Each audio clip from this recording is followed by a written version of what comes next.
Hello everyone, welcome to curiosity box.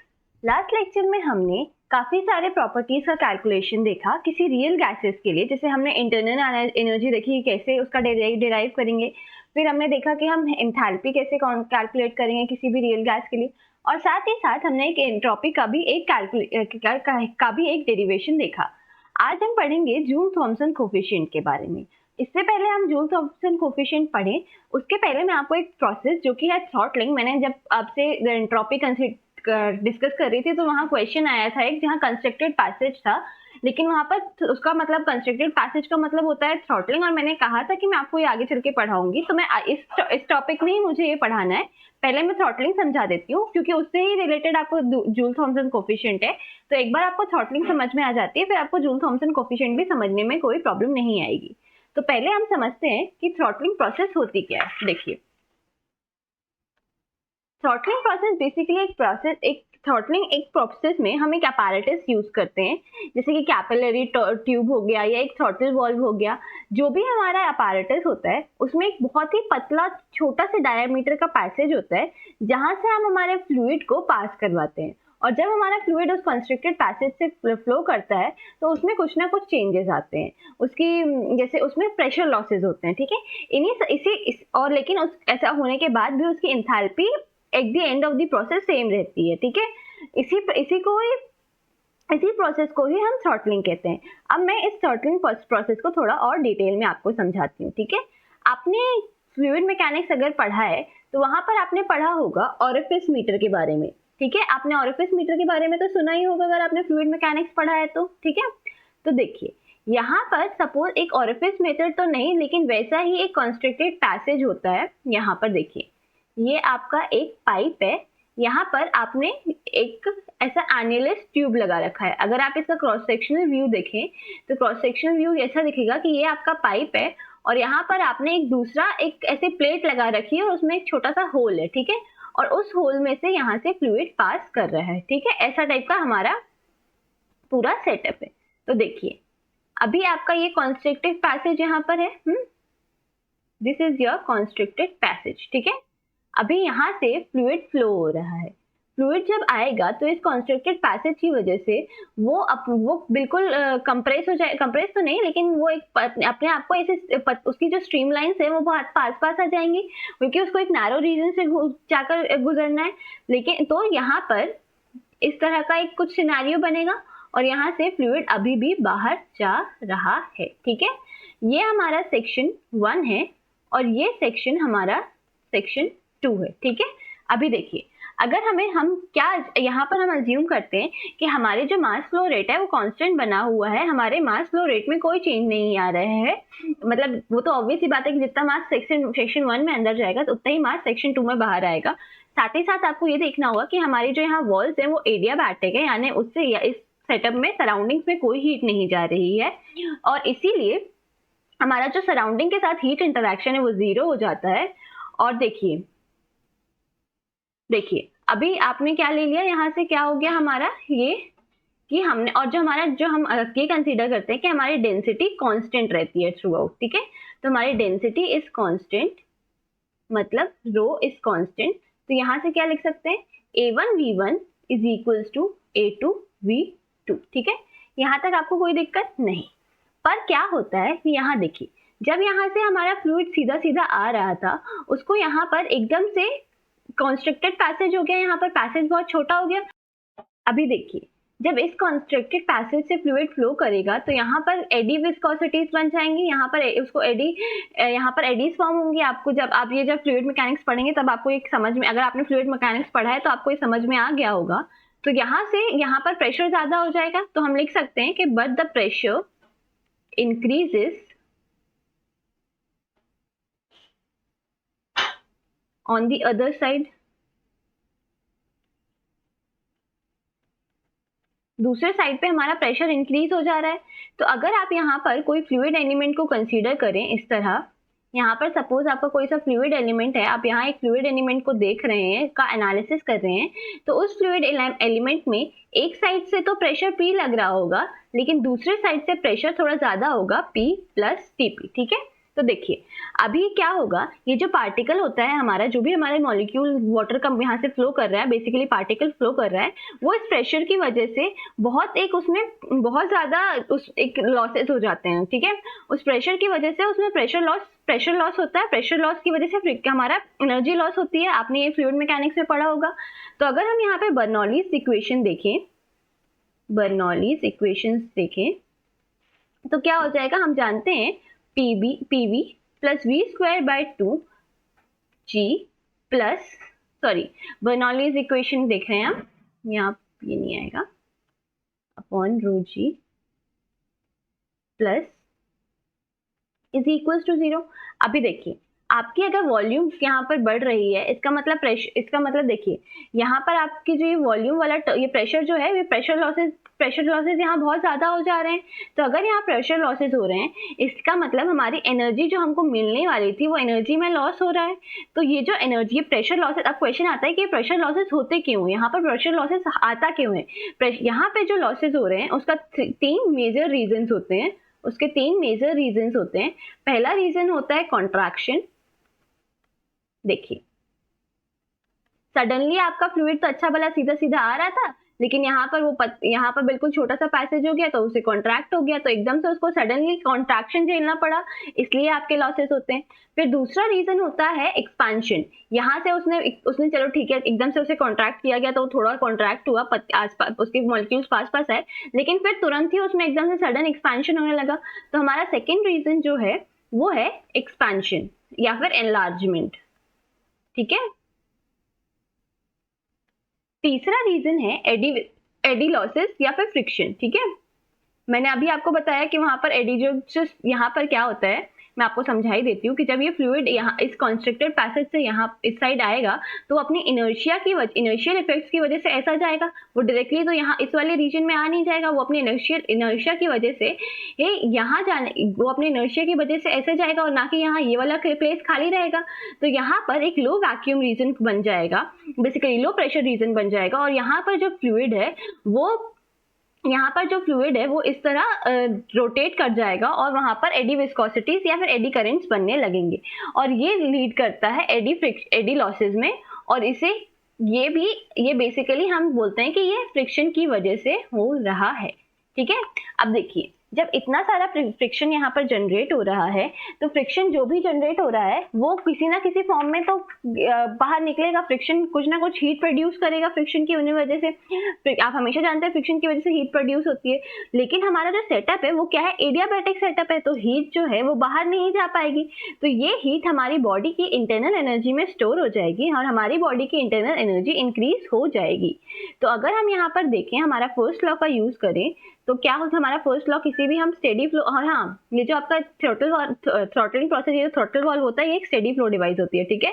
अगर हम यहाँ फर्स्ट लॉ फॉर एसएफवी लिखें, मतलब स्टेडी फ्लो डिवाइसेस लिखें, तो क्या हो जाएगा, m dot ui plus p1 v1 plus v1 square by 2 plus gy1 will be equals to q dot w dot out plus m dot u2 plus p2 v2 plus 2gz2 plus v square by 2 g plus, यहाँ g नहीं आएगा, sorry मैं थोड़ा सा उसमें confuse हो गई थी, I am extremely sorry for that. यहाँ क्या आएगा, gy2। मैं ये जितनी बार आप इस इक्वेशन को याद रखने की जरूरत नहीं है, आप इस इक्वेशन को हर बार खुद ही बना लिया करिए, ठीक है। आपको पता है कि किस तरह से एनर्जी इंटरैक्शंस हो रहे हैं, तो आप उन्होंने एनर्जी इंटरैक्शन को यूज करके इस इक्वेशन को हर बार लिख लिया करिए, आपके लिए ही ईजी होगा। अभी देखिए हमारा जो सेटअप है वो कैसा सेटअप है, एडियाबैटिक सेटअप है, तो हीट इंटरैक्शन तो हो जाएगा वैसे भी 0। हमारे सेटअप से कोई वर्क इंटरैक्शन हो रहा है क्या, नहीं, वर्क इंटरैक्शन भी 0 हो गया। हमने क्या बोला है कि जो जितना मास अंदर जा रहा है उतना ही मास बाहर आ रहा है। हमारे जो भी फ्लूइड है उसकी स्टेट 1 यानी यहाँ पर और यहाँ पर कोई काइनेटिक एनर्जी में चेंज आ रहा है, यहाँ पर जितनी काइनेटिक एनर्जी है उतनी काइनेटिक एनर्जी इधर भी हो जाएगी। जब वो इस कॉन्स्ट्रक्टेड पासेज से आके हमारे सेकेंड पॉइंट पर आ जाता है तब उसकी काइनेटिक एनर्जी में कोई लॉस होगा नहीं, और ना ही उसकी पोटेंशियल एनर्जी में कोई लॉस होगा। तो हम क्या लिख सकते हैं, डेल्टा और डेल्टा पोटेंशियल एनर्जी ये दोनों ही 0 हो जाएंगे। अभी देखिए अब क्या लिख सकते हैं हम कि तो अल्टीमेटली हमारे पास बचेगा क्या, हमारे पास बचेगा U1 plus P1 U1 plus P1 specific volume will be equals to U2 plus P2 U2। अभी देखिए ये क्या लिखा हुआ है, ये इंथैल्पी लिखी हुई है, तो H1 will be equals to H2। अब देखिए थ्रॉटलिंग प्रोसेस को समझते हैं कि हुआ क्या। देखिए क्या हुआ, जब यहाँ पर प्रेशर लॉसेस हुए तो उस प्रेशर लॉसेस की वजह से आपका ये वाला टर्म कम हो गया। कौन सा वाला टर्म, ये वाला टर्म पहले इधर पे ज्यादा था और यहाँ पर ये प्रेशर लॉसेस की वजह से ये प्रेशर अब कम हो गया है यहाँ पर, तो ये प्रेशर कम हो गया यहाँ इस साइड पर आके, तो सेकेंड पॉइंट पर प्रेशर कम है और फर्स्ट पॉइंट पे प्रेशर ज्यादा है, ठीक है। तो अब ये लेकिन सिंस ये दोनों इक्वल है तो यहाँ पर जो ये प्रेशर में लॉस हुआ है ये इंटरनल एनर्जी में जाके जो प्रेशर एनर्जी यहाँ पर लॉस हो चुकी है वो यहाँ पर जाके इंटरनल एनर्जी में सेव हो गई। और जब यहाँ पर इस तरह हमारी जो टोटल एंथैल्पी है वो कांस्टेंट हो जाती है, ठीक है। तो थ्रॉटलिंग प्रोसेस में हमारी एंथैल्पी कांस्टेंट रहती है और इस प्रोसेस में क्या होता है कि हमारे जो भी फ्लूइड रहता है उसमें बहुत ज़्यादा प्रेशर लॉसेज होते हैं। जब हमारे फ्लूइड में प्रेशर लॉसेज होते हैं उसकी वजह से क्या होता है कि फ्लूइड में प्रेशर लॉसेज हुए, वो क्यों होते हैं, 3 वजह होती है उसकी, eddy currents, contraction loss, expansion loss. इन वजह से कि हमारे फ्लूइड में फ्रिक्शन आ जाता है और इन सब की वजह से हमारे बहुत ज़्यादा हाई प्रेशर लॉसेज होते हैं जिससे हमारी प्रेशर एनर्जी डिक्रीज कर जाती है। और जब हमारी प्रेशर एनर्जी यानी हमारा फ्लो वर्क कम हो जाता है, मैं प्रेशर एनर्जी आप फ्लूइड मैकेनिक्स में बोलते हैं, उसी को फ्लो वर्क आप थर्मोडायनामिक्स में बोलते हैं। जब आपकी प्रेशर एनर्जी कम होती है उसी को कंपनसेट करने के लिए आपकी वो जो प्रेशर एनर्जी क्या होता है फ्रिक्शन के फॉर्म में रहती है, फ्रिक्शन के फॉर्म में रिलीज होती है, तो फ्रिक्शन अल्टीमेटली उस एनर्जी को हीट में कन्वर्ट कर देता है। लेकिन सिंस यहाँ पर हमारा एडियाबैटिक सेटअप है तो वो हीट आपकी इंटरनल एनर्जी में स्टोर हो जाती है और आपकी इंटरनल एनर्जी बढ़ जाती है जिससे अल्टीमेटली आपकी एंथैल्पी कांस्टेंट बनी रहती है। तो थ्रॉटलिंग प्रोसेस में बेसिकली यही होता है कि आपकी एंथैल्पी थ्रू आउट कांस्टेंट रहती है, ओके। अब हम देखेंगे जूल थॉमसन कोफिशिएंट क्या होता है, ठीक है। देखिए जूल और थॉमसन दो साइंटिस्ट थे and they were doing certain experiments and during that experiment वो थ्रॉटलिंग पे एनालिसिस कर रहे थे। बेसिकली वो लोग देख रहे थे कि प्रेशर कम करने पर टेम्परेचर पे क्या इफेक्ट होता है और अल्टीमेटली उन्होंने एक अपैरेटस बनाया था जिससे वो थ्रॉटलिंग को समझ सकते हैं कि थ्रॉटलिंग में होता क्या है, ठीक है।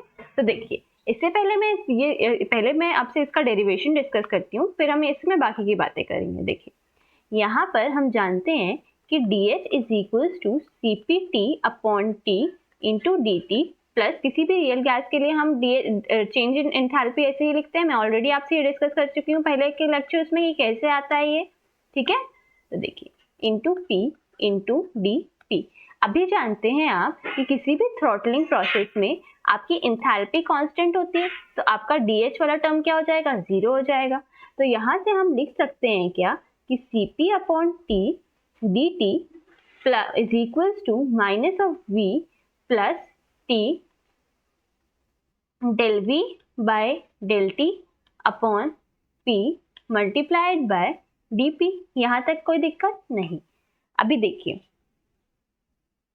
मैं यहाँ पर इसको थोड़ा सा रीअरेंज कर दूं तो मैं इसको अल्टीमेटली इस तरह लिख सकती हूँ क्या, देखिए dt upon Tp at constant enthalpy will be equals to 1 upon Cp multi del V upon del T at P minus V, ठीक है। अभी ये जो था ना ये एक्चुअली इन लोगों ने थ्रॉटलिंग प्रोसेस को ही एनालाइज करने के लिए किया था। अभी देखिए यहाँ पर एक कंस्ट्रक्टेड पैसेज बना हुआ है, ठीक है। मैं आपको ऑलरेडी समझा चुकी हूँ कि यहाँ से जब फ्लूइड फ्लो होगा तो उसके प्रेशर में बहुत ज़्यादा डिक्रीज आएगा और वो डिक्रीज अल्टीमेटली रिजल्ट करेगा प्रेशर लॉसेस में जिससे हमारी प्रेशर एनर्जी कम हो जाएगी, ठीक है। तो यहाँ पर क्या होगा कि एग्जिट पे हमारा प्रेशर कम हो जाएगा। हमें ये देखना है कि हमारा प्रेशर जब कम हो रहा रहेगा, जब हमारा प्रेशर डिक्रीज होगा तो उस डिक्रीज की वजह से हमारे टेम्परेचर में क्या चेंजेस आएंगे, हमें ये बात को समझना है, ठीक है। हर एक गैस का प्रेशर डिक्रीज करने पे उसके टेम्परेचर पे डिफरेंट, हर एक सब्सटेंस का एक डिफरेंट बिहेवियर होता है। सबसे पहले हम डिस्कस करेंगे कि रियल गैसेस का बिहेवियर कैसे होता है, ठीक है। तो रियल गैसेस देखिए रियल गैसेस में हम जानते हैं, ये पहले हम डिस्कस करते हैं आइडियल गैस को, फिर रियल गैस पे आएंगे, ताकि फिर थोड़ी सी आइडियलाइज सिचुएशन हो जाएगी यहाँ पर, तो एक आपको आइडिया मिल जाएगा। अगर आप इस थ्रॉटलिंग गैप में से एक आइडियल गैस को पास कराते हैं तो क्या होगा, देखिए, del T by del P will be equals to T by Cp multiplied by T del V by del T at P minus of V। ठीक है, यहाँ तक कोई दिक्कत? अभी देखिए, आप इसको लिख सकते हैं del V by del T को आप डायरेक्टली लिख सकते हैं क्या, del V by del T को क्या लिख सकते हैं, R by T लिख सकते हैं हम। del V by del T at constant pressure will be R equals to R by P। मैं आपसे ये ऑलरेडी डिस्कस कर चुकी हूँ। तो यहाँ से del V by del T will be equals to T by Cp, और यहाँ V माइनस V हो जाएगा और ये हो जाएगा 0। तो यहाँ से अल्टीमेटली हमको मिलता है del V by del T is equals to इतना। ठीक है, तो आइडियल गैस के लिए हमारा जो टेम्परेचर होता है, इससे हमें क्या कंक्लूड किया कि हमारा del T will be equals to 0। यहाँ से हमें क्या पता चला, del T will be equals to 0। तो यहाँ पर हमें पता चला कि किसी भी आइडियल गैस में अगर हमारी गैस आइडियल है तो थ्रॉटलिंग प्रोसेस में उसका टेम्परेचर थ्रू आउट कॉन्स्टेंट बना रहेगा, मतलब उसके टेम्परेचर में कोई चेंज नहीं आएगा। ठीक है, ये सिर्फ आइडियल गैसेस के लिए। ठीक है, अगर हम किसी रियल गैस या किसी वेपर से हम डील कर रहे हैं तो उस केस में हमारा देखिए क्या होगा, इस कंस्ट्रिक्टेड पैसेज में से जब कोई भी गैस फ्लो करेगी तो हीट, जो फ्रिक्शन एनर्जी है वो हीट में कन्वर्ट हो जाएगी, और वो हीट हमारी जो गैस है उसका टेम्परेचर इंक्रीज कर देगी। तो यहाँ से हमको सिंपली समझ में आ गया कि रियल गैसेस में प्रेशर डिक्रीज करने पे टेम्परेचर इंक्रीज हो जाएगा। ठीक है, थ्रॉटलिंग प्रोसेस अगर आप करते हैं किसी रियल गैस में तो ये हो। फेज चेंज प्रोसेस में हमारी जो फ्रिक्शन की वजह से हीट आएगी, फ्रिक्शन से जो हीट आएगी वो हमारा जो क्या कहते हैं, जो हमारी लेटेंट हीट है उसमें कन्वर्ट हो जाएगी और हमारे फेज चेंज में हेल्प करेगी। तो अल्टीमेटली फेज चेंज प्रोसेस में हमारा टेम्परेचर विल डिक्रीज। ठीक है, टेम्परेचर हमारा डिक्रीज कर जाएगा, लेकिन वहीं दूसरे साइड पे अगर देखें प्रेशर लॉसेस हो रहे हैं तो प्रेशर कम हो रहा है, प्रेशर डिक्रीज हो रहा है तो प्रेशर भी तो देखिए, अगर आप किसी फेज चेंज प्रोसेस में थ्रॉटलिंग करवाते हैं तो आपका प्रेशर तो डिक्रीज होगा ही, साथ में साथ आपका जो फ्रिक्शन से जो हीट जनरेट होगी वो हमारे फ्लूइड का टेम्परेचर इंक्रीज करने की बजाय उसकी लेटेंट हीट में चली जाएगी, जिसकी वजह से उसका टेम्परेचर डिक्रीज हो जाएगा। तो किसी भी फेज चेंज प्रोसेस में हमने ये कंक्लूड किया कि हमारा प्रेशर डिक्रीजेस एंड टेम्परेचर भी डिक्रीज होता जाएगा। ठीक है, अब हम देखेंगे कि इन्वर्जन कर्व क्या होता है। ठीक है, देखिए यहाँ पर हम अगर टेम्परेचर और प्रेशर के बीच में कर्व बनाए, एक ग्राफ प्लॉट करें, तो हमारी जो कांस्टेंट एंथैल्पी लाइंस रहेंगी वो कुछ इस तरह रहेंगी कि अगर आप इस लाइन के थ्रू पूरे चलते हैं, पूरे ग्राफ अपनी प्रोसेस को लेकर जाते हैं, तो पूरी प्रोसेस में आपकी एंथैल्पी कांस्टेंट रहेगी। यहाँ पर ये चीज़ देखने के लिए है कि यहाँ पर हम जो थ्रॉटलिंग प्रोसेस करते हैं उसमें हमारा प्रेशर डिक्रीज करता है, तो हमारी प्रोसेसेस यहाँ से इस तरह जा रही होंगी। बेसिकली ये वाला पार्ट आपका इनलेट स्टेट दिखाएगा और यहाँ पर जो ये कर्व के इस साइड वाला पार्ट है ये आपको आपका आउटलेट स्टेट दिखाएगा। ठीक है, मतलब आपका यहाँ से आपका ये आउटलेट स्टेट दिख रहा है। ओके, तो देखिए आप जानते हैं कि जब हम यहाँ पर आप देख सकते हैं कि आपका जो प्रेशर डिक्रीज कर रहा है तो आपका टेम्परेचर इंक्रीज कर रहा है, यानी ये जो इन्वर्जन कर्व है इसे इन्वर्जन कर्व कहते हैं। ओके, इन्वर्जन कर्व कहते हैं इसे। ठीक है, जब आप इन्वर्जन कर्व के लेफ्ट राइट हैंड साइड पर हैं तो क्या हो रहा है, आप देख सकते हैं कि आपका टेम्परेचर इंक्रीज कर रहा है लेकिन आपका प्रेशर इंक्रीज कर रहा है। तो ये वैल्यू एट कांस्टेंट एंथैल्पी यहाँ पर, और अगर आप इस लाइन का स्लोप देखें तो ये नेगेटिव स्लोप है, यहाँ पर ये स्लोप नेगेटिव है। तो delta T upon delta P eight constant enthalpy, DP actually ये टोटल डिफरेंशियल लिख सकते हैं हम यहाँ पर। तो delta P upon delta T at constant eight constant enthalpy क्या हो जाएगा, that will be less than 0। ठीक है, तो क्योंकि यहाँ पर आप जानते भी कि आपकी प्रेशर इंक्रीज कर रहा है तो आपका टेम्परेचर क्या कर रहा है, इंक्रीज।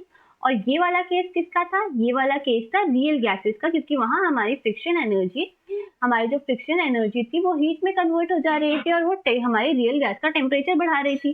तो जो आपका इन्वर्जन कर्व का राइट हैंड साइड है वो क्या शो कर रहा है, आपके रियल गैसेस का सिनेरियो डिपिक्ट कर रहा है। ठीक है, अभी अगर आप इस पॉइंट पर आए जहां ये इन्वर्जन कर्व लाई कर रहा है, ये वाला पॉइंट, यहाँ पर आप अप्रोक्सीमेटली देखें तो आपका जो ये dt बाय dp का कर्व है वो ऑलमोस्ट क्या, वो एक्चुअली बिल्कुल इक्वल टू जो ये स्लोप होगा उसका स्लोप 0 हो जाएगा, ठीक है। मतलब आपके प्रेशर के डिक्रीज होने पर भी आपके टेम्परेचर में चेंज 0 रहेगा, आपका टेम्परेचर कांस्टेंट बना रहेगा। तो ये केस किसका है, ये केस है हमारी आइडियल गैसेस का, ठीक है। ये हमारी आइडियल गैसेस का केस हो गया। तो अगर आप इन्वर्जन कर्व पे एग्जैक्टली जाकर देखें तो इन्वर्जन कर्व पे एग्जैक्टली आइडियल गैसेस का सिनेरियो देखने मिलता है, ठीक है। अब अगर आप इन्वर्जन कर्व के लेफ्ट हैंड साइड पर आए तो यहाँ पर dp बाय dt क्या हो रहा है, दैट इज ग्रेटर देन 0, यानी आप जैसे जैसे प्रेशर डिक्रीज कर रहे हैं आपका टेम्परेचर भी डिक्रीज कर रहा है, मतलब आपके प्रेशर और टेम्परेचर डायरेक्टली एक दूसरे के साथ डिक्रीज करते जा रहे हैं। इसका मतलब हुआ, क्योंकि आप यहाँ पर अगर आप स्लोप भी देखें तो यहाँ पर स्लोप भी इंक्रीज कर रहा है। ये सिनेरियो किसका था, ये सिनेरियो था हमारे फेस चेंज का। तो जो आपका लेफ्ट हैंड साइड है आपके इन्वर्जन कर्व का, वो आपको बता रहा है कि आपका फेस चेंज कितना हो रहा है, आपके फेस की वो आपका फेस चेंज वाला पार्ट दिखा रहा है। अभी जो ये टर्म है ना dp by dt at constant enthalpy, इसी टर्म को हम कहते हैं uij या फिर Joule Thomson coefficient, to Thomson coefficient. और इसकी वैल्यू बताती है आपको कि आपका जो भी सब्सटेंस है वो रियल फ्लूइड है या फिर वो आइडियल गैस है या फिर वो फेस चेंज प्रोसेस में। अगर ये वैल्यू 0 होती है तो इसका मतलब है कि वो एक आइडियल गैस है। अगर ये वैल्यू इज लेस देन 0 तो इसका मतलब it is a real gas, ठीक है, ये रियल गैस है। अगर इट इज ग्रेटर देन 0 इसका मतलब होता है कि ये हमारा एक फेस चेंज प्रोसेस है, ठीक है। और इसी के साथ हमारा ये चैप्टर खत्म होता है। Thank you. आई होप आपको यहाँ पर हर चीज समझ में आ चुकी है, और आप जो भी चीजें समझ नहीं आई है वो फिर से एक बार देख लीजिए। लेकिन मैं फिर से आपसे रिपीट करती हूँ कि ये जूल थॉमसन कोफिशिएंट अच्छे से पढ़ लीजिएगा और क्लॉसियस-क्लैपेरॉन इक्वेशन बहुत अच्छे से पढ़ लीजिएगा, क्योंकि क्वेश्चन इन्हीं दोनों चीजों से आते हैं हमारे गेट और ईएससी दोनों में ही। Okay, thank you.